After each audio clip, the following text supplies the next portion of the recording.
தமிழ்நாட்டை பொறுத்தவரை பள்ளிக்கூடங்கள், கல்லூரிகள், கல்வி சாலைகள் என்பது வறிய ஏழை எளிய மக்களினுடைய அந்த பெற்றோர்களினுடைய வாழ்நாள் கனவை ஒரு குழந்தை நிறைவேற்றுவதற்கான ஒரு வாய்ப்பு. ஒரு பள்ளிக்கூடத்திலும் ஒரு கல்லூரியிலும் வன்முறை சம்பவங்களோ போதை பழக்க வழக்கங்களோ எதுவும் நடைபெற கூடாது என்பதுதான் அரசியல் மாச்சரியங்களை தாண்டி இந்த அரங்கில் இருக்கக்கூடிய அத்தனை மாமன்ற உறுப்பினர்களினுடைய எண்ணமாகவும் இருக்கிறது.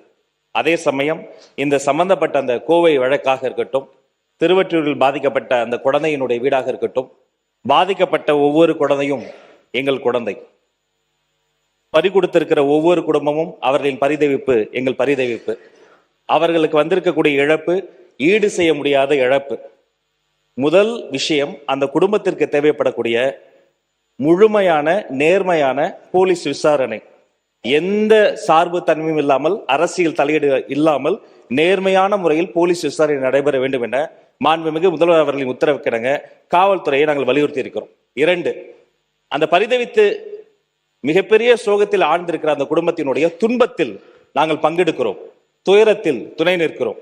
அவர்களுக்கு உடனடியாக SC/ST பிரிவின் கீழ் வழக்கு பதிவு செய்யப்பட்டு அவர்களுக்கு உரிய அந்த இழப்பீடு நாம் பேசிக் கொண்டிருக்கக்கூடிய இந்த தருணத்திலேயே அந்த குடும்பத்தாரினுடைய கணக்கில் வரவு வைப்பதற்கான அந்த வேலையும் முன்னெடுத்திருக்கிறோம்.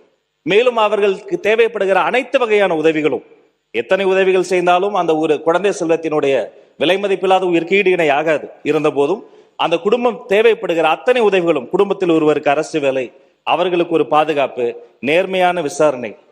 தமிழக வெற்றி கழகத்தை பொறுத்தவரை ஒன்றே ஒன்றுதான், இதை போன்ற வழக்குகளில் நீதி நிலைநாட்டப்பட வேண்டும்.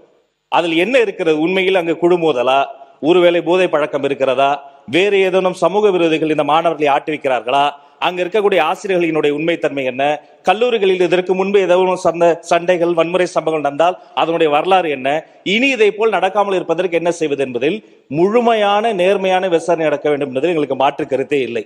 அவர்களுக்கு தேவையான உதவிகள், அவர்கள் என்னென்ன கோரிக்கைகளை வைக்கிறார்களோ அதை அதிகாரிகளோடு கலந்து பேசி அவர்களுக்கு உரிய உதவிகள் என்பதை செய்ய வேண்டியது எங்களுடைய கடமை, கேட்க வேண்டியது அவர்களின் உரிமை என்பதையும் இதனால் பதிவு செய்து கொள்கிறேன். நேற்றைய தினம் எங்களுடைய மாண்புமிகு சமூக நீதித்துறை அமைச்சரும் எங்களுடைய மாண்புமிகு அமைச்சர் சம்பத் அவர்களும் கோவைக்கே நேரில் சென்ற அந்த குடும்பத்தினுடைய துன்பத்தில் பங்கெடுத்தார்கள்.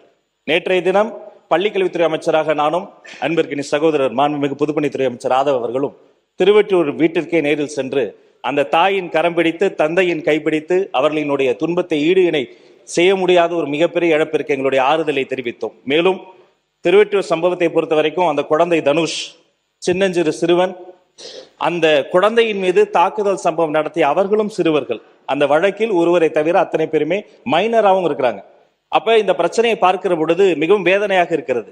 அந்த பாதிக்கப்பட்ட குடும்பத்தை பொறுத்த வரைக்கும் ஒரு எதிரி கூட தப்பித்து விடக்கூடாது என்பதில் அவர்கள் மிகவும் உறுதியாக இருந்தார்கள். அந்த தாயினிடம் நாங்கள் வாக்களித்திருக்கிறோம். யாராக இருந்தாலும், அவர்கள் எத்தனை வழக்கறிஞர்கள் கொண்டு வந்தாலும், ஆளுக்கு ஒரு வழக்கறிஞர் கொண்டு வந்தாலும் கூட பாதிக்கப்பட்ட அந்த அமுதன் மற்றும் தனுஷ் அவர்களின் குடும்பத்தின் சார்பில் கடுமையான சட்ட போராட்டத்தின் மூலம் ஒரு எதிரி கூட தப்பித்து விடாத வகையில் வழக்கை நடத்தி சட்ட ரீதியாக அவர்களுக்கு என்ன தண்டனை வாங்கி தர முடியுமோ அதிகபட்ச தண்டனை வாங்கி கொடுத்து, மேலும் இதை போன்ற பள்ளி வளாகங்களில் இதை போன்ற துன்பமான துயரமான சம்பவங்கள் நடக்காமல் இருப்பதற்காக கல்வித்துறை சார்ந்த அதிகாரிகள் மூலமாக, பள்ளிக்கூடங்களுக்கும் பள்ளிக்கல்வித்துறை மூலமாகவும் உயர்கல்வித்துறை மூலமாகவும் கடுமையான, மிகவும் நேர்த்தியான, பின்பற்ற வேண்டிய வழிகாட்டு நெறிமுறைகளை மீண்டும் செயல்படுத்துவதற்கான வேலைகளும் செய்திருக்கிறோம். தனுஷ்குமார் அவர்களினுடைய குடும்பத்தில் அவருடைய மூத்த சகோதரர் ஒருத்தர் இருக்கிறார். தற்போதுதான் அவர் ஒரு பட்டப்படிப்பை முடித்திருக்கிறார்.